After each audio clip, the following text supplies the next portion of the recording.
Sepak bola bukan cuma tentang uang dan ketenaran. Di balik sorotan lampu stadion, ada kisah-kisah yang terasa mustahil untuk dipercaya. Tiga pemain ini tidak sekadar bermain bola. Mereka melawan takdir yang seharusnya sudah mengubur mimpi mereka sejak lahir. Dari desa terpencil, lingkungan imigran yang brutal, hingga kemiskinan yang mencekik.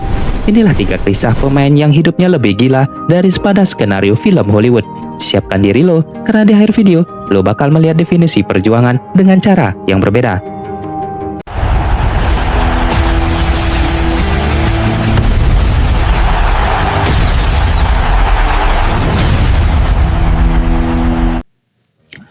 Kita mulai dari pedalaman Senegal.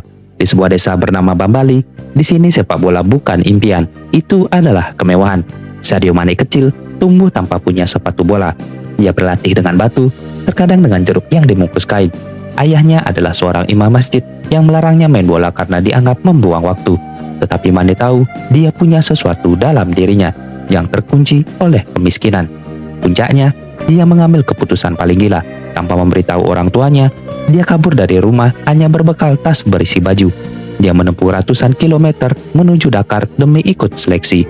Dia tidur di jalanan, tidak makan, dan hanya bisa menatap langit, berharap ada keajaiban. Ketika pelatih melihatnya pertama kali, pelatih itu bahkan sempat mengejek. "Kamu mau jadi pemain bola dengan baju kotor dan sepatu yang sudah bolong seperti itu?" Tapi saat Mane menyentuh bola, dunianya berhenti. Itulah awal mula, dari debu Bambali menuju puncak Eropa.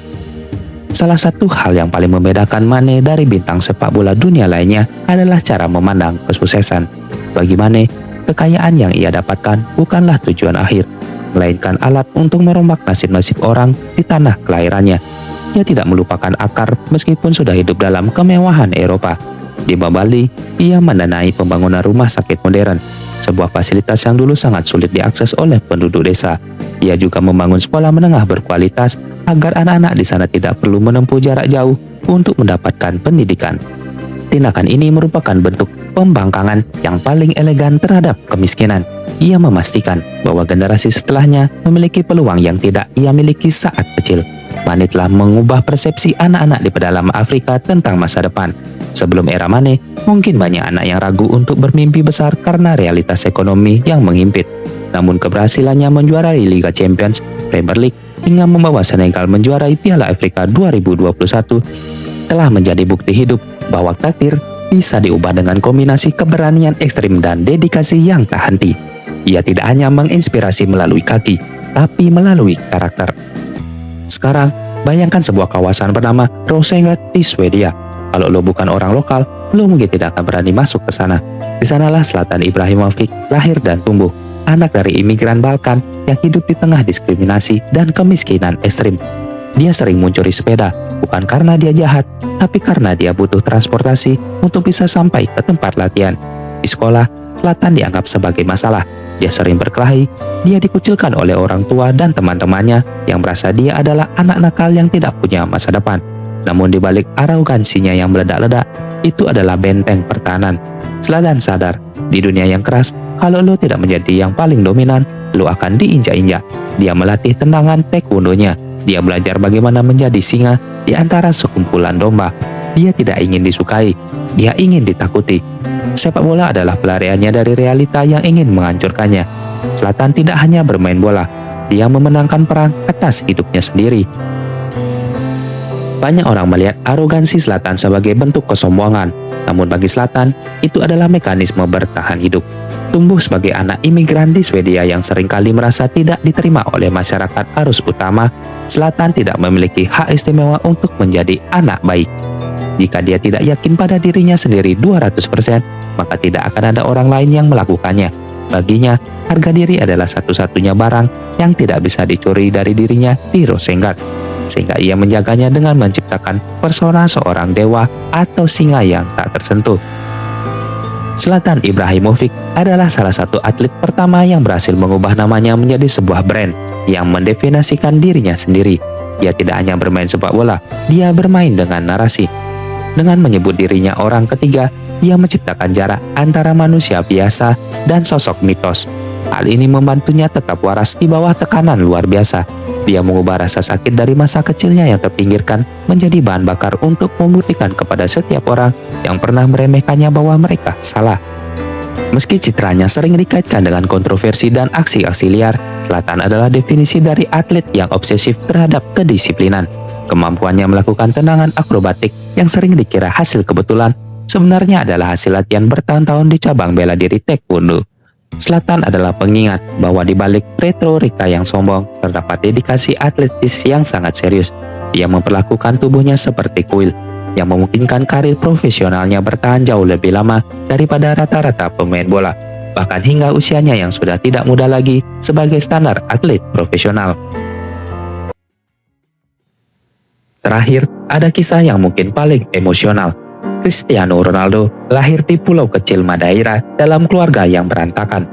Ayahnya seorang veteran perang yang berjuang dengan kecanduan alkohol, dan ibunya bekerja keras sebagai tukang cuci demi memastikan mereka bisa makan. Ronaldo kecil, dia adalah bocah yang diejek. Dia diejek karena logat bahasanya yang aneh, karena sepatunya yang berlubang, dan karena ayahnya. Di sekolah, dia pernah melempar kursi ke arah gurunya karena merasa dihina. Dia dipecat, dia hancur, dan satu-satunya tempat dia merasa diterima adalah lapangan rumput yang kasar di belakang rumahnya. Ada satu rahasia kecil. Ronaldo kecil sering berlari mengelilingi lapangan dengan beban di kakinya, agar saat pertandingan dia merasa lebih ringan dan lebih cepat dari siapapun. Obsesinya bukan jadi yang terbaik, tapi jadi satu-satunya yang bertahan. Saat dia menangis di atas lapangan, itu bukan karena dia lemah, itu karena dia mengingat kembali sosok bocah kurus yang dulu diejek dan tidak punya apa-apa. Ronaldo adalah bukti bahwa obsesi bisa mengalahkan genetik. Ronaldo bukan hanya atlet, dia adalah mesin yang dirancang sendiri. Menyadari bahwa ia tidak memiliki bakat alami sebesar Lionel Messi, Ronaldo memutuskan untuk menjadikan tubuhnya sebagai keunggulan kompetitif yang tidak bisa didebat. Ia adalah pelopor standar profesionalisme baru di sepak bola, mulai dari diet ketat, tidur dalam durasi dan pola tertentu, hingga pemulihan krioterapi yang ia lakukan di rumahnya sendiri. Ronaldo memahami bahwa untuk melampaui takdir kemiskinan dan ejekan masa kecil, dia tidak bisa hanya bekerja keras. Dia harus bekerja lebih keras daripada siapapun yang pernah hidup di profesinya. Ejekan terhadap ayahnya yang pecandu alkohol meninggalkan luka yang dalam. Namun Ronaldo mengubah rasa malu itu menjadi bahan bakar. Ada narasi kuat bahwa setiap kali dia mencetak gol dan mengangkat trofi, dia sebenarnya sedang menyelamatkan ayahnya yang sudah tiada. Dia membuktikan bahwa latar belakang keluarga yang hancur bukan alasan untuk hancur pula. Baginya, setiap hat-trick dan setiap gelar Ballon d'Or adalah pernyataan bahwa bocah kurus dari Madeira yang dulu dihina telah memenangkan perang melawan nasib, yang hanya sudah membuat pemain lain memutuskan untuk pensiun atau bersantai. Ronaldo tetap menunjukkan intensitas latihan yang membuat rekan-rekan setimnya yang jauh lebih mudah merasa kewalahan. Dia tidak pernah merasa cukup. Dalam psikologi olahraga, ini sering disebut sebagai the growth mindset yang ekstrim. Dia merasa harus membuktikan diri setiap hari, bukan kepada dunia, melainkan kepada standar setinggi langit yang ia tetapkan sendiri. Apakah menurutmu obsesi Ronaldo yang tanpa kompromi ini adalah harga yang harus dibayar jika seorang ingin menjadi yang terbaik di dunia? Atau apakah ada cara untuk mencapai puncak tanpa harus mengorbankan kedamaian batin? Mane, Zlatan, dan Ronaldo. Tiga dunia yang berbeda, satu perjuangan yang sama. Mereka adalah bukti nyata bahwa seberapa gelap pun latar belakang lo, jika lo punya obsesi yang cukup gila, dunia akan terpaksa mengakui eksistensi lo. Menurut lo, dari ketiga kisah ini, perjuangan siapa yang paling menginspirasi bagi hidup lo sekarang? Like jika lo lagi berjuang seperti mereka. Sampai jumpa di kisah bola berikutnya.